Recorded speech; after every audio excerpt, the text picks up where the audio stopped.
They said he wasn't mine, but the DNA said otherwise. The homeless boy had my eyes. Exactly my eyes.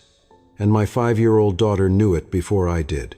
"Daddy, that's my brother," Emily said, pointing at the dirty child begging for food outside Central Park. I laughed it off. I was a $4 billion CEO. I didn't have homeless children, but those eyes, God, those impossible blue-green eyes staring back at me, hungry and desperate, they were mine.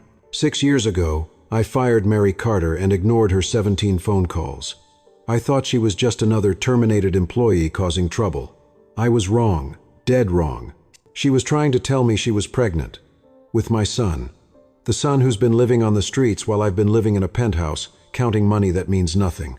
Today, I'm holding DNA results that will either destroy my perfect life or give me the greatest gift I never knew I lost. My hands are shaking because I already know the truth. The question isn't whether he's mine. The question is whether I can forgive myself for what I've done.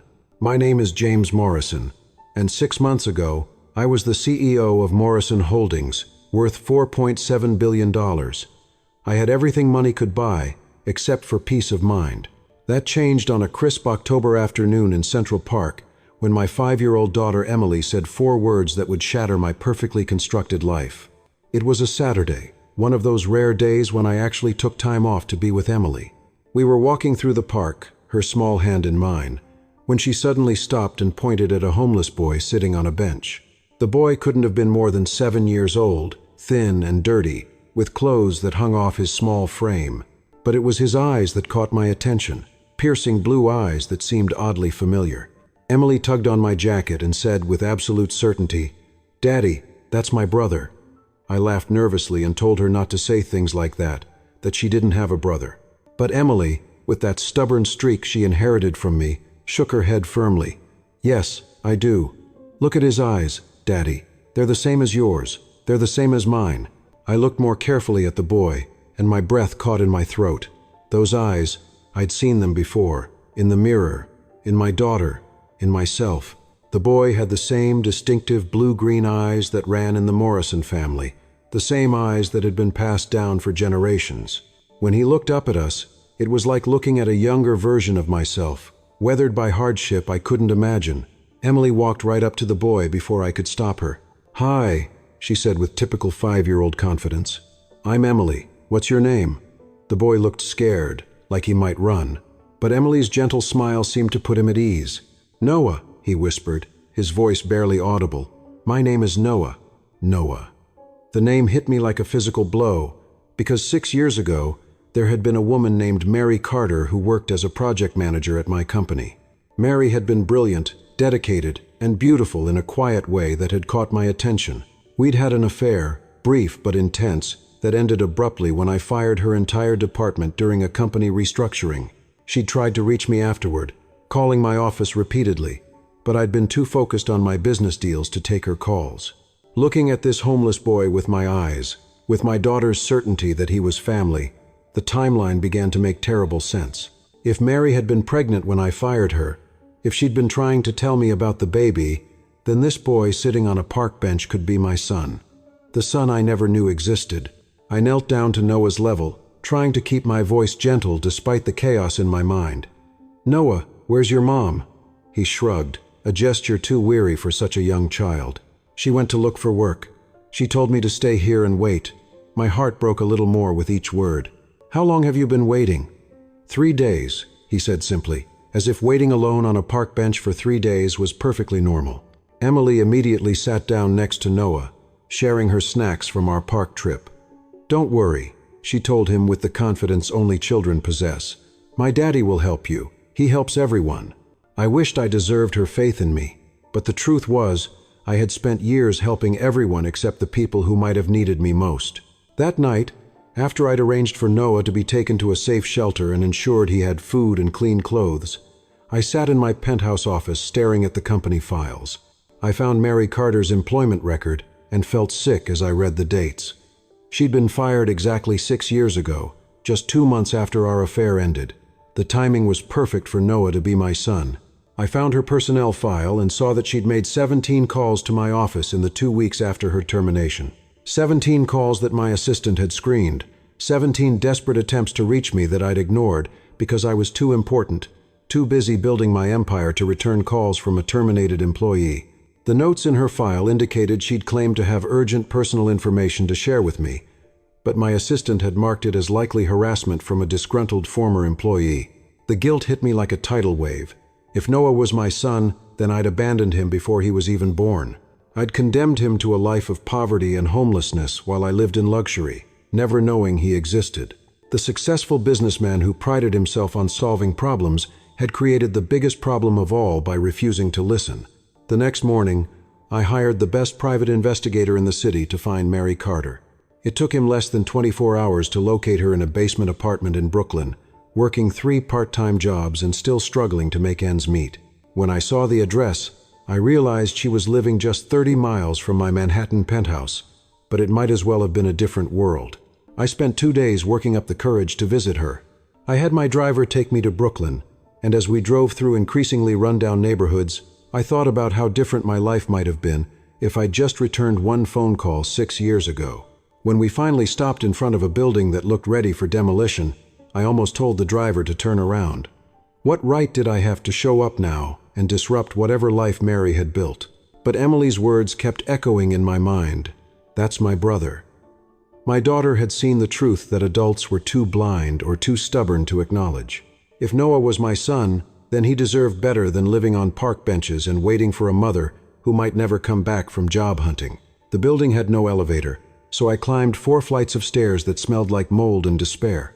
When I finally found the right apartment and knocked on the door, the woman who answered looked like a ghost of the Mary Carter I remembered. She was thinner, worn down by years of struggle, but her eyes still held the intelligence and strength that had first attracted me to her. When she saw me standing in her doorway, her face went through a series of emotions: shock, anger, disbelief, and finally a weary resignation. "James Morrison," she said, and even after 6 years, hearing her voice say my name sent a shiver through me. "I should have known you'd show up eventually." She stepped aside to let me into her tiny apartment, which was clean but sparse, with furniture that looked like it came from thrift stores and yard sales. "Mary," I began, but she held up her hand to stop me. "Let me guess," she said with bitter humor. "You finally got curious about the 17 messages I left 6 years ago. Or maybe you're here about Noah." The way she said his name, with such fierce protectiveness, told me everything I needed to know. "He's mine, isn't he?" I asked, though I already knew the answer. Mary's composure cracked, and I saw the pain she'd been carrying for 6 years. "I was pregnant, James. I tried to tell you. I called your office every day for 2 weeks, but you were too busy being important to take calls from the woman you'd just fired. Your assistant finally told me to stop calling, or she'd file harassment charges against me." The words hit me like physical blows. "Mary, I never knew. I never got those messages."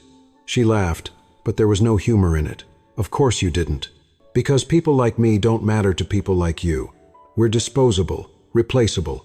You used me when it was convenient, discarded me when it wasn't, and never looked back." I wanted to defend myself, to explain that it hadn't been like that, but the truth was undeniable. I had treated her exactly as she described. I'd been so focused on my business empire that I'd forgotten there were real people affected by my decisions. "Where is he now?" I asked quietly. "Safe," Mary said firmly. "For the first time in weeks, he's safe, fed, and sleeping in a real bed thanks to whoever arranged for that shelter placement." She studied my face carefully. "That was you, wasn't it? You found him in the park." I nodded, remembering Noah's thin frame and those familiar blue eyes. "My daughter saw him first. She knew immediately that he was her brother." Mary's anger flickered with curiosity. "You have a daughter?" I pulled out my phone and showed her a picture of Emily.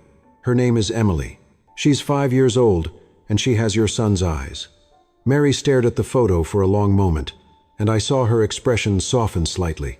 "She's beautiful. She looks like her father." We sat in uncomfortable silence for a moment, the weight of 6 years of missed opportunities hanging between us. Finally, I asked the question that had been burning in my mind since I saw Noah on that park bench. "Mary, I need to know for certain. Will you allow me to have a DNA test done?" Her eyes flashed with anger again. "You don't believe me? You think I'm lying about Noah's paternity?" "It's not about believing you," I said carefully.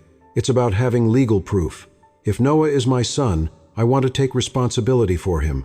I want to help support both of you, but I need official documentation to do that properly." Mary studied me for a long moment, as if trying to determine whether I was sincere or just protecting myself legally. "Fine," she said finally. "But understand this, James Morrison. You gave up any rights to that boy 6 years ago when you refused to take my calls. He's been through enough trauma.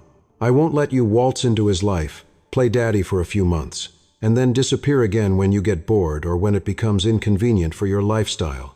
The accusation stung because it contained enough truth to hurt. "Mary, I'm not the same man I was 6 years ago. Finding Noah, realizing what I might have missed, it's changed everything." She stood up and walked to the window, looking out at the dreary Brooklyn street. "Words are easy, James. Anyone can say they've changed. But Noah doesn't need words. He needs stability, consistency, and love. Can you honestly tell me you're prepared to give him that?" I thought about my penthouse, my 70-hour work weeks, my lifestyle built around board meetings and business deals. Could I really integrate a 6-year-old boy into that world? Could I be the father he needed and deserved? "I don't know," I admitted. "But I want to try. I want to learn. And I want to make sure both of you have everything you need, whether or not Noah is biologically mine." Something in my tone must have convinced her that I was serious, because her posture relaxed slightly. "The DNA test can be arranged," she said quietly. "But I have conditions. Noah doesn't know about any of this yet. If the test confirms what we both suspect, then we tell him together, gently, and we let him set the pace for building a relationship with you. His emotional well-being comes first, not your guilt or your need for redemption." I agreed to her terms, understanding that I had no right to demand anything else. The DNA test was scheduled for the following week, and the wait felt eternal. I found myself thinking about Noah constantly, wondering what kind of life he'd had, what he liked to do, what his favorite foods were. All the things a father should know about his son, but that I'd missed because of my own arrogance and selfishness. During those waiting days, I also found myself thinking about Mary and the courage it must have taken for her to raise Noah alone while struggling financially. I discreetly looked into her current situation and discovered she was working as a night janitor, a weekend cashier, and a part-time data entry clerk, just to keep their small apartment. The woman who'd once managed million-dollar projects was now cleaning office buildings at midnight because I'd destroyed her career. I arranged for anonymous food deliveries to their apartment, paying for groceries to be left at their door with no explanation. It was a small gesture, probably meaningless in the face of 6 years of abandonment, but it was all I could do while we waited for the test results. I also quietly paid their rent for the next 6 months, again anonymously, hoping to give Mary some breathing room without her feeling like she owed me anything. The day the DNA results arrived, my hands shook as I opened the envelope in my office. The words on the page were clinical and precise. Probability of paternity, 99.98%. Noah Carter was my son. He was my son, and I'd missed the first 6 years of his life. I called Mary immediately, my voice unsteady as I shared the news she already knew. "The test confirms it. Noah is my son." There was silence on the other end of the line for a long moment. "I know you expected this," I continued, "but seeing it in writing, having official confirmation, it's overwhelming. Mary, I want to do right by both of you. Please let me try." "We need to tell Noah," Mary said finally, "but we do it carefully, and we let him process this information at his own pace. He's been through enough uncertainty in his young life." We arranged to meet at a neutral location, a small family restaurant in Queens, where Noah would feel comfortable and we could talk without the pressure of being in either of our homes. When I arrived at the restaurant, I saw Mary and Noah sitting in a corner booth. Noah looked healthier than he had on the park bench, clean and properly fed, but he still had that wary look in his eyes that broke my heart. Emily had insisted on coming with me, convinced that her new brother would want to see her again. The conversation was awkward at first. Noah was polite but distant, clearly unsure why this strange man was having lunch with him and his mother. Emily, however, had no such reservations. She chattered happily about school, her favorite toys, and all the things she wanted to show Noah. Her innocent enthusiasm gradually drew him out of his shell. It was Emily who finally broached the subject we'd all been dancing around.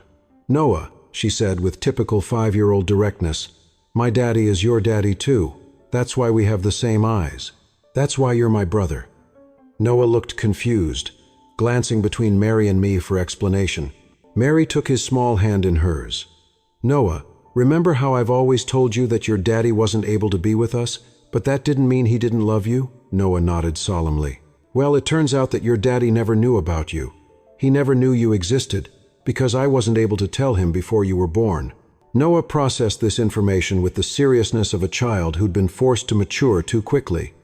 "So he's really my dad?" he asked, looking at me with those piercing blue eyes. "Yes," I said, my voice thick with emotion. "I'm really your dad, and I'm sorry it took so long for us to find each other." What happened next surprised everyone. Noah didn't run to me for a hug like in the movies. Instead, he studied my face carefully, as if trying to memorize it. "Are you going to leave again?" he asked with heartbreaking directness. The question cut right to the heart of my fears and his.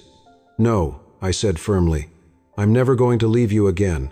I didn't know you existed before, but now that I do, nothing could make me leave." Emily, bless her heart, reached across the table and took Noah's other hand. "He won't leave," she said with absolute confidence. "Daddies don't leave their children, and now we can be a real family." The simple faith in her voice made me determined to prove worthy of it. Over the following weeks, I gradually became part of Noah's routine. We started with short visits, maybe an hour at a time, where we'd play games or read books together. Noah was cautious, testing whether I would really stick around, but he was also curious about this father he'd never known. He asked me questions about my work, my house, why I had so much money when he and his mom had so little. Those questions were hard to answer honestly. How do you explain to a 6-year-old that his father's selfishness and pride had condemned him to poverty? How do you tell a child that his father was too important to return phone calls that might have changed everything? I tried to be honest without overwhelming him, explaining that I'd made mistakes but that I wanted to do better now. The breakthrough came during our 4th visit when Noah was playing with a toy car I'd brought him. He crashed it into the leg of Mary's coffee table and immediately looked terrified, as if he expected to be punished for breaking something. I knelt down next to him and said gently, "It's okay, buddy. Accidents happen. The car isn't broken, and even if it was, it's just a toy. What matters is that you're okay." Noah looked at me with surprise. "You're not mad?" I shook my head and pulled him into a gentle hug. "I could never be mad at you for an accident. You're my son, and I love you no matter what." It was the first time I'd said those words to him, and they felt both terrifying and right. "I love you too," Noah whispered against my shoulder, and I felt my heart expand in a way I'd never experienced before. This was what I'd been missing all these years, this pure, uncomplicated love between parent and child. Emily watched from across the room with a satisfied smile, as if she'd known all along that everything would work out. The media attention started shortly after we began spending time together publicly. Someone recognized me at a park where I was playing with both children, and within days, the story of the billionaire CEO and his secret homeless son was front-page news. The headlines were brutal. Morrison's love child found living in poverty, and CEO abandoned son for 6 years. My board of directors called an emergency meeting, concerned about the negative publicity and its potential impact on our stock price. They suggested I should minimize contact with Noah and Mary until the media attention died down. The suggestion made me realize how completely my priorities had shifted. 6 months ago, I would have agreed with them. Now, the idea of abandoning my son again, even temporarily, was unthinkable. I stood before the board and told them that my family would always come first, regardless of stock prices or public relations concerns. "If you have a problem with me being a father to my son," I said, "then perhaps you need to find a new CEO." The room went silent. They'd never seen me put anything before business interests, and they didn't know how to respond. The media storm continued for several weeks, but gradually, public opinion began to shift in our favor. Stories emerged about Noah's resilience, Mary's strength, and my genuine efforts to build relationships with both of them. Emily became an unexpected media darling, charming reporters with her matter-of-fact statements about her brother and her confidence that their family was meant to be together. During this period, Mary and I began to develop a new relationship, not romantic, but built on mutual respect and shared commitment to our children. She was initially suspicious of my motives, wondering if I was trying to win custody or control her through financial pressure. But as she watched me struggle to learn how to be a father, showing up consistently even when it was difficult or inconvenient, her guard began to lower. One evening, after I'd spent the afternoon helping Noah with homework while Emily played nearby, Mary pulled me aside for a serious conversation. "James, I need to know what your intentions are, not just with Noah, but with all of us. These children are starting to see us as a family unit, and I won't let them be disappointed if you decide this is too complicated." I understood her concerns. "Mary, I know I have no right to expect your forgiveness or your trust. I destroyed your career, abandoned you when you needed me most, and missed 6 years of my son's life. But if you'll let me, I want to spend the rest of my life making up for those mistakes." I paused, choosing my words carefully. "I'm not asking for romantic reconciliation.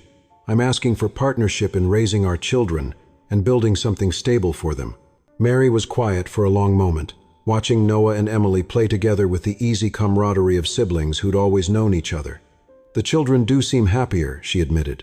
"Noah smiles more than I've seen in years, and Emily talks about her brother constantly." She turned to face me fully. "But what happens when the novelty wears off? When being a father becomes mundane instead of exciting? When your business demands conflict with family time?" It was a fair question, and one I'd been asking myself. "I can't promise I'll be perfect," I said honestly. "I'm learning how to balance everything, and I'll probably make mistakes. But I can promise that Noah and Emily will always be my priority. The business empire I spent years building doesn't mean anything if I don't have family to share it with." 3 months after the DNA test confirmed what Emily had seen immediately, I made a decision that surprised everyone, including myself. I announced that I would be stepping back from day-to-day operations at Morrison Holdings to focus on my family. The media called it corporate suicide, and several board members tried to have me removed as CEO. But I'd learned something during those months of building relationships with my children. Success meant nothing if it came at the cost of the people you loved. I'd spent years accumulating wealth and power, but I'd never been as proud of anything as I was of Noah calling me Dad or Emily's certainty that our family was meant to be together. The transition wasn't easy. I had to learn how to be present for school events, bedtime stories, and weekend adventures. I had to figure out how to discipline with love instead of authority, how to listen to childish concerns with the same attention I'd once given to billion-dollar deals. Most importantly, I had to learn how to forgive myself for the years I'd lost and focus on the years I still had ahead. Mary and I developed a co-parenting relationship that worked for our unique situation. She moved to a better apartment in Manhattan, one where the children could have their own rooms and access to better schools. I bought the apartment next door and had it converted so the 2 units connected, creating a duplex where we could function as an extended family while maintaining separate spaces. Noah flourished with stability and attention. He excelled in school, made friends easily, and began to show an entrepreneurial spirit that reminded me of myself at his age. Emily appointed herself his protector and guide, teaching him about their new life with the patience of someone far older than her years. Watching them together, I realized that Emily's recognition of Noah as her brother had been more than childhood fancy. She'd seen something fundamental that all the adults had missed. 1 year after that life-changing day in Central Park, I proposed to Mary, not romantically, but practically. "We're already functioning as a family," I pointed out. "The children are thriving, we work well together as co-parents, and we both want stability for Noah and Emily.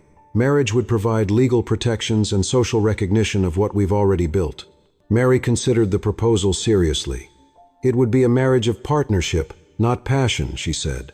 "Are you prepared for that? Can you be content with companionship and mutual respect instead of romance?" I thought about the question carefully before answering.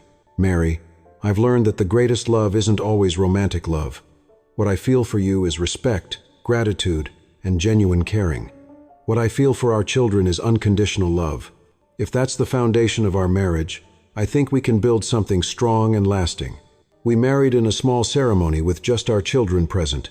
Emily was the flower girl, and Noah was my best man, grinning proudly as he handed me the rings. The ceremony was simple but meaningful, focused on our commitment to each other and to our family.